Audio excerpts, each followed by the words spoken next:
نحمدہ و نصلی علی رسولہ الکریم اما بعد اعوذ باللہ من الشیطان الرجیم انہ لکم عدو مبین بسم اللہ الرحمن الرحیم۔ اس کے ساتھ کچھ ایک اور پورشن ہے، وہ بھی اسی کا سب ٹاپک ہی شمار کر لیں۔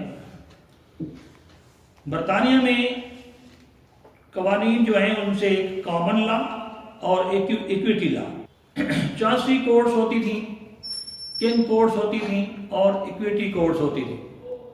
کامن لا جو تھا وہ کیونکہ بہت سخت تھا، ایک دفعہ ایک قانون بن گیا، اگر کسی نے اس کو آبزرو نہیں کیا یا اس کے مطابق کام نہیں کیا تو وہ عدالت میں ہی نہیں آ سکتا تھا۔ تو پھر ایکویٹی کورٹس میں لوگ جاتے تھے کہ جناب ٹھیک ہے، ہم نے قانون کو تو آبزرو نہیں کیا لیکن ہم نے یہ ٹرانزیکشن تو کی ہے۔ تو ایکویٹی کورٹ جو ہے اسے کہہ دیتے ہیں نسبتی عدالتیں۔ تو مثلا مثال دیتا ہوں، کامن مثلا ایک شخص ہے، جیسے اے نے بی سے کوئی جائیداد پراپرٹی لی ہے اور اس کا فرض بنتا تھا کہ وہ رجسٹری کرواتا، رجسٹریشن ایکٹ کے تحت، تو رجسٹری نہیں کرواتے تھے۔ کیا کرتے تھے کہ ایک سفید کاغذ پر لکھ لیا، جائیداد کا قبضہ لے لیا اور پیسے دے دیے۔ تو اب وہ لیگل آنر تو نہیں ہوتا تھا، اب ایکویٹیبل آنر بن گیا۔ اب وہ کیا کرے، کامن لا کورٹس مانتی نہیں تھی، تو ایکویٹی کورٹس میں پھر جا کے دعویٰ دائر کرنا پڑتا تھا، ڈیکلریٹری سوٹ، کہ جناب یہ ٹرانزیکشن ہوئی پڑی ہے، پیسے ادا ہو چکے ہیں، قبضہ لے لیا گیا ہے، مالک میں بن چکا ہوں، مہربانی کر کے اسے قانون کے تحت مجھے مالک تصور کیا جائے۔ تو ایکویٹی کورٹ جو تھی وہ ان کو الاؤ کر دیتی تھی اور اس پر وہ ایویڈنس اور اپنے گواہ شواہ جو بھی تھے ڈاکومنٹس ٹینڈر کر کے تو عدالت انہیں پھر ڈیکلریٹری ڈگری عطا فرما دیتی تھی۔ اس کے بعد جو کسی ڈپارٹمنٹ میں وہ درج کروانا ہوتی تھی کروا کے وہی نسبتی مالک جو تھا، ایکویٹیبل آنر جو ہوتا تھا وہ لیگل آنر بن جاتا تھا۔ یہ وہاں کا ایک سلسلہ تھا، لیکن ہمارے یہاں پاکستان میں یہ تمام کورٹس جو ہیں وہ ایک کورٹ ایک جج کے پاس پار ہوتی ہیں، وہ خود ہی ایکویٹیبل کورٹ ہوتی ہے تو خود ہی کامن لا کورٹ ہوتی ہے ایٹسٹرا۔ اب نیکسٹ جناب ہے اس کا کانسٹیٹیوشنل لا۔ کانسٹیٹیوشنل لا جو ہے یہ کیا چیز ہے؟ اب عام طور پر کچھ لوگ کنفیوز ہو جاتے ہیں کہ جناب لا قانون تو ہے تو پھر یہ آئین کیا چیز ہے؟ اس پر ہمارے ایلیٹس جو ہیں بڑے بڑے پڑھے لکھے بھی پریشان ہو جاتے ہیں کہ قانون ہے پھر آئین کیا چیز ہے، پھر وہ بھی قانون ہے کہ کیا مطلب ہوا؟ تو آئین جو ہے قانون جو ہے اس کی تعریف کی جاتی ہے an established set of principles governing a state۔ یوں سمجھ لیں کہ ریاست جو ہے وہ اپنے گورنمنٹل جو ادارے ہیں ان کو چلانے کے لیے جو قانون بنتا ہے اسے ہم کہتے ہیں دستور، آئین یا کانسٹیٹیوشن۔ ہمارا کانسٹیٹیوشن پاکستان جو ہے 1973 میں بنا تھا اور اس میں مختلف امینڈمنٹ ہوئی تو اور اکثر ہوتی ہی رہتی ہیں۔ ہماری جو کانسٹیٹیوشن آف پاکستان ہے اس میں دفعہ 10 جو ہے وہ عوام کے لیے ہے، ان کے جو رائٹس ہیں، ایکویلٹی، کہ کوئی نواب ہے یا کوئی بیچارہ غریب ہے وہ دونوں مساوی حقوق ہوں گے۔ اسی طرح یہ جو نظام ہے عدلیہ کا وہ ڈیفائن کیا گیا ہے، گورنرز ہیں، پرائم منسٹر ہے، منسٹرز ہیں، ان سب کے جو ہے وہ ڈیوٹیز، فرائض، ان کی ملازمت، سروسز، یہ تمام سارا جو نظام ہے ریاست کا ڈھانچہ پورا اس کے تحت جو ہے وہ ترامیم امینڈمنٹ کرنے کا ایک نظام موجود ہے۔ ہمارے ہاں جو ہے وہ 2/3 میجارٹی ہوتی ہے، امریکہ میں 3/4 ہوتی ہے، برطانیہ میں سمپل ہوتی ہے۔ یہ سارا نظام جو ہے وہ امینڈمنٹ کا ہے، لیکن ہمارے پاکستان میں جو ہے وہ امریکہ کے مقابلے میں برطانیہ کے مقابلے جو ہے وہ بہت ہی مشکل ترین ہے۔ تو اس لیے ہمارے ہاں جو ہے وہ آرڈیننسز پاس کر دیتے ہیں، بعد میں پھر دیکھا جائے گا جب بھی ضرورت پڑے گی۔ تو کانسٹیٹیوشن جو ہے وہ ایک نظام ہے پورا ہمارا اس انداز سے۔ ایک ہوتا ہے ایکٹ، ایکٹ آف پارلیمنٹ. اس سے مراد کیا ہے کہ نیشنل اسمبلی کام کر رہی ہے، سینٹ بھی کام کر رہی ہے، اور قانون بن کے پھر اس کی ایسنٹ کے لیے چلا جاتا ہے صدر کے پاس. دستخط ہو گئے تو وہ ایکٹ کہلاتا ہے. اس کا نام بھی اردو میں قانون ہی ہے. ایک اور قانون ہے جسے ہم کہتے ہیں آرڈیننس. صدر جب چاہے کہ ایمرجنٹلی کوئی چیز پاس کرنی ہے تو وہ قانون پاس کر دیتا ہے، اسے ہم کہتے ہیں آرڈیننس. اس کو بھی عرف عام میں قانون ہی کہتے ہیں. اس کے بعد ہوتا ہے کہ کوئی قابض ہو گیا، چیف مارشل لا ایڈمنسٹریٹر آ گیا، چیف ایگزیکٹو کا کام بھی کرنے لگ گیا، تو وہ بھی ایک قانون پاس کرتا ہے، اسے کہتے ہیں آرڈر. جیسے ہمارا قانون شہادت آرڈر جو ہے 1984، وہ یہ آرڈر ہی ہے. تو یہ تمام ایک نظام ہے جو ہمارا جوڈیشل سسٹم ہے. پھر ایگزیکٹو ہمارے ہوتے ہیں، پھر ہماری عدلیہ ہوتی ہے. تو اس قانون کو جو بناتے ہیں ہماری پارلیمنٹ، اس کو پھر آگے اس پر عمل درآمد کیا جاتا ہے. تو اب پچھلے دنوں آپ نے مشرف صاحب کا وہ دیکھا ہوگا کہ آرٹیکل 6 کا سلسلہ چلا ہوا تھا. تو اس پر مزید چیمگوئیاں ہیں کہ جناب وہ بنتا ہے یا نہیں بنتا. تو کیونکہ کانسٹیٹیوشن آف پاکستان ہمارا اس کو کہتے ہیں جی مقدس ایک صحیفہ ہے، اس کو جو چھیڑے گا، اس کے ساتھ جو اس طرح کی چھیڑ چھاڑ کرے گا، اس کی سزائے موت ہے. تو اس طرح پاکستان کے تمام تر ادارے جو ہیں، سٹیٹ کے ادارے جو ہیں، وہ اس سے چلتے ہیں. اسی طرح ایڈمنسٹریٹو لا ہے، جو مختلف ادارے جو ہیں وہ ایڈمنسٹریشن کے لیے جو ہے وہ اپنا کام کرتے ہیں. وہ بھی اپنے پارلیمنٹ سے ہی اس کی وہ لیتے ہیں.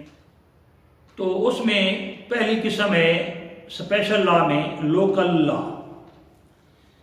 لوکل لا جو ہوتا ہے، اب یہ ہر وقت پارلیمنٹ یا وفاقی قانون یا صوبائی قانون تو نہیں ہوتا نا. جو ادارے ہیں، شہری ہیں، جو کچھ کسی نے دکان کھولی ہوئی ہے، کسی نے ریڑھی لگائی ہوئی ہے، کسی نے کچھ کیا ہوا ہے، تو اس کے لیے ایک لوکل لا ہوتا ہے. مقامی قوانین وہ اپنے ٹیکس لگاتے ہیں. مطلب کچھ مقامی جو ہے جو میونسپل کارپوریشن والے ہیں، جنہوں نے اپنا سکول بنا لیا، اپنے سکول بناتے ہیں اس کے لیے، اور کوئی اس کسی نے کوئی چھوٹا موٹا وہ کام کر رہا ہے، موچی بیٹھا ہوا ہے، اس کے لیے ٹیکس لگا دیا. تو یہ ایک اپنا علیحدہ لوکل باڈیز ہوتی ہیں. یہ اپنے ٹیکسز بھی لگاتے ہیں اور اپنے قوانین بھی بناتے ہیں، اور اس کے مطابق کام چلتا ہے. اس کو کہتے ہیں لوکل. اسی طرح فارن لا ہوتا ہے، جو ایک ایسا سسٹم ہوتا ہے جو ڈٹرمن کرتا ہے رائٹس اور لائبلٹیز پارٹیز کا. کچھ لوگ برطانیہ میں ہمارے یہاں سے گئے، برطانیہ میں رہ گئے، برطانیہ والے ادھر پاکستان میں آ گئے. تو اب یہ ڈٹرمن ہوگا کہ اگر ان کو شہریت مل گئی ہے پاکستان میں تو ہمارا قانون لاگو ہوگا، اگر ہمارے بندے وہاں ہیں تو پھر ان کا قانون لاگو ہوگا. پچھلے دن ایک ایسا مسئلہ پیش آیا کہ ایک آئرلینڈ کی لڑکی تھی، وہ ملتان میں آ گئی. تو اب پریشان تھا مولوی صاحب کے نکاح کس طرح پڑھایا جائے، کیسے ہوگا. تو اب وہ حیران تھے کہ جب شہریت ہی نہیں ہے تو نکاح کیسے ہو سکتا ہے. تو اسی طرح یہ مسائل ہوتے ہیں جو پھر ہماری جو ہے یہ منسٹری ہمارا ہوتی ہے، ہوم منسٹری، یہ اس کو پھر حل کرتی ہے. نیکسٹ جو ہے وہ ہے جی کنونشنل لا. کنونشنل لا جو ہوتا ہے یہ ایکچولی رسمیں، روایت، رواجات یا ایگریمنٹس ہوتے ہیں. مثلاً کوئی کرکٹ کلب ہے، ان کے قوانین ہو سکتے ہیں. کوئی بار ایسوسیشن ہے، ان کے آپس میں مختلف رولز ریگولیشن ہو سکتے ہیں. کوئی کوآپریٹو سوسائٹی ہے، ان کے آپس میں جو ایگریمنٹس ہوں گے وہ ان کے بائی لاز کہلائیں گے. اسی طرح کسی کمپنی کا آرٹیکل آف ایسوسیشن ہے یا آرٹیکل آف پارٹنرشپ ہے، تو یہ تمام جو ہیں یہ کنونشنل لا کہلاتے ہیں. نیکسٹ جو اس کی قسم ہے جی وہ ہے اٹانومک لا. اٹانومک لا جو ہے وہ کہتے ہیں خود مختار ادارے. خود مختار ادارے جو ہیں ان کو فنڈ دے دیے جاتے ہیں اور ان کو اختیار دے دیا جاتا ہے کہ وہ اپنے بائی لاز بنائیں، اپنا کام خود کریں. ایڈمنسٹریشن بھی اور ہر نظام بھی. مثلا ریلوے کمپنی ہے، وہ اپنا پورا نظام چلائے گی، ایڈمنسٹریشن والا بھی، دوسرا نظام بھی، جو بھی اس کا ہوگا بائی لاز بنا سکیں گے. وہ اس کے ریگولیشن ہوں گے، رولز ہوں گے، اس کے اپنے ٹریفک کے قوانین ہوں گے. نیکسٹ جو ہے وہ ایک یونیورسٹی ہے. یونیورسٹی بھی اسی طرح اس کو فنڈ دے دی جاتے ہیں، ان کے اپنے اسٹیٹوٹس ہوتے ہیں، بائی لاز ہوتے ہیں. وہ جب چاہیں جس طرح چاہیں اس میں امینڈمنٹ کریں. ہاں اگر وہ نیچرل جسٹس کی کوئی خلاف ورزی ہے تو پھر ہم لوگ جو ہے وہ ریٹ کرتے ہیں ہائی کورٹ میں کہ جناب یہ خلاف ورزی ہے، تو وہ فیصلے ریورس بھی ہو جاتے ہیں. اسی طرح بورڈز ہیں، board of intermediate and secondary education, ان کے اپنے قوانین ہوتے ہیں، تو یہ بھی ایک اٹانومک باڈی ہوتی ہے. اسی طرح کوئی بھی کمپنی ہے وہ اپنے آرٹیکل آف ایسوسیشن چینج کر سکتی ہے. اسی طرح اور جو ان کا نظام ہے وہ چاہیں تو اس کو تبدیل کر دیں. اپنے جو ان کے حصے داران ہوتے ہیں، لمیٹڈ کمپنیز ہوتی ہیں تو ان لمیٹڈ کمپنی ہوتی ہیں، company by guarantee, limited by guarantee ہوتی ہے. تو یہ ساری لمیٹڈ کمپنیز بھی اب ان کا اپنا ایک بائی لاز رول ریگولیشن ہوتے ہیں جس کے تحت وہ چلتے ہیں. مثال کے طور پر ایک بینک ہے، اس میں ایک لاکر ہوتا ہے. تو ایک مشہور کیس ہے کہ ایک خاتون نے اپنے کوئی 30 تولے زیور میں رکھا، اس لاکر میں رکھا. وہ لاکر میں وہ سونا چوری ہو گیا. اب خاتون نے کہا کہ آپ میرا سونا دیں ورنہ میں آپ پر کیس کر دوں گی. تو انہوں نے کہا جی کر دیں، ہم کیا کریں. اب آپ بتائیں کیا ہوگا؟ سونا اسے ملنا چاہیے. جواب کیا ہوگا؟ نہیں. لاکر میں سونا رکھا گیا، اس کے لیے چابیاں دو ہوتی ہیں، ایک بینکر کے پاس ہوتی ہے، ایک آپ کے پاس ہوتی ہے. تو جب سونا چوری ہوگا تو دونوں ہی ذمہ دار ہیں نا. تو یہ پھر میٹر آف ایویڈنس ہوگا. لیکن بالکل اس طرح نہیں کہ آسٹینسیبلی اپیرنٹلی. جب وہ خاتون نے کہا کہ میں کیس کروں گی تو انہوں نے اٹھا کر دکھایا کہ جناب ہمارا نام تھا یونائٹڈ بینک لمیٹڈ. لمیٹڈ سے مراد ہی یہی تھا کہ limited by guarantee, limited by shares, کہ ہمارے شیئرز اتنے ہوں گے، ہماری گارنٹی اتنی ہوگی. تو آپ نے اس وقت آرٹیکل آف ایسوسیشن اور میمورنڈم آف ایسوسیشن کیوں نہیں پڑھا تھا؟ پڑھ لیتے. اسی طرح کرنٹ اکاؤنٹ تھا ایک بندے کا، تو وہ گیا منافع لینے سال بعد. تو انہوں نے کہا یہ تو اتنے پتہ نہیں کتنے 100 روپے کٹ گئے ہیں آپ کے انسیڈنٹل چارجز. وہ رونے لگا. تو انہوں نے کہا یہ بغیر پڑھے نا، لمیٹڈ لکھا ہوا ہے، لمیٹڈ کا مطلب تھا آپ بغیر پڑھے آ گئے ہیں، یہ تو نہ کریں. تو یہ ایک نظام بینکنگ کا اپنا ایک ہے. یہ سارے ادارے ہوتے ہیں کہ بائی لاز اپنے اپنے ہوتے ہیں. اچھا جی، اب آخری ہے یہ نظام اس کا مارشل لا. مارشل لا جو ہے اس کی قسم جو ہے، اس کو عام طور پر لوگ غلط لیتے ہیں. ملٹری لا اور مارشل لا کو ایک سمجھ لیتے ہیں. ملٹری لا جو ہے وہ آرمی ایکٹ کے تحت ہوتا ہے، اور جو آرمی پیرسنلز ہوتے ہیں وہ ان پر بائنڈنگ ہوتا ہے، ان کی اپنی عدالتیں ہوتی ہیں، اس کے تحت میں کورٹ مارشل ہوتا ہے. جبکہ مارشل لا جو ہے وہ 3 قسم کا ہوتا ہے، اور وہ یہ ہوتا ہے کہ جب کسی علاقے کو فتح کرتی ہے تو اس پر قبضہ کنٹرول سنبھال لیتی ہے، تو وہاں یہ مارشل لا لگ جاتا ہے. دوسرا جو اس کا حصہ ہے وہ یہ ہے کہ مارشل لا جو ہے بعض اوقات اپنے ہی ملک کا بندہ ایمرجنسی ڈکلیئر کر کے قابض ہو جاتا ہے اور وہ مارشل لا لگ جاتا ہے. جیسے ہمارے وہ تھے ضیاء الحق صاحب تھے، مشرف صاحب تھے، تو یہ مارشل لا ہوتا ہے.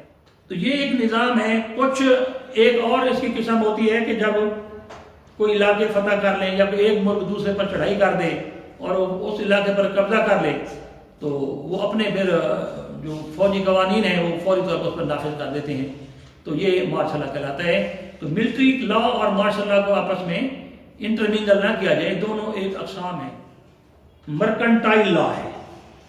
مرکنٹائل لا جو ہے یہ لا آف مرچنٹ کہلاتا ہے. تجارتی قسم کا ایک مسئلہ ہوتا ہے لوگوں کے درمیان، اور یہ انڈیا میں خصوصی یہ تمام جو ہنڈیز جو بل آف ایکسچینج کہتے ہیں، یہ قانون جو ہے وہ اسی کے تحت ہے، اور اسی لین دین سے بھی اس کے رول اور ریگولیشن جو ہے وہ سارے طے پہ جاتے ہیں۔ یہ تھی قانون کی اقسام، اور امید ہے کہ آپ کو میرا لیکچر پسند آیا ہوگا، ڈسکشن کریں انشاءاللہ تعالیٰ نیکسٹ ٹائم۔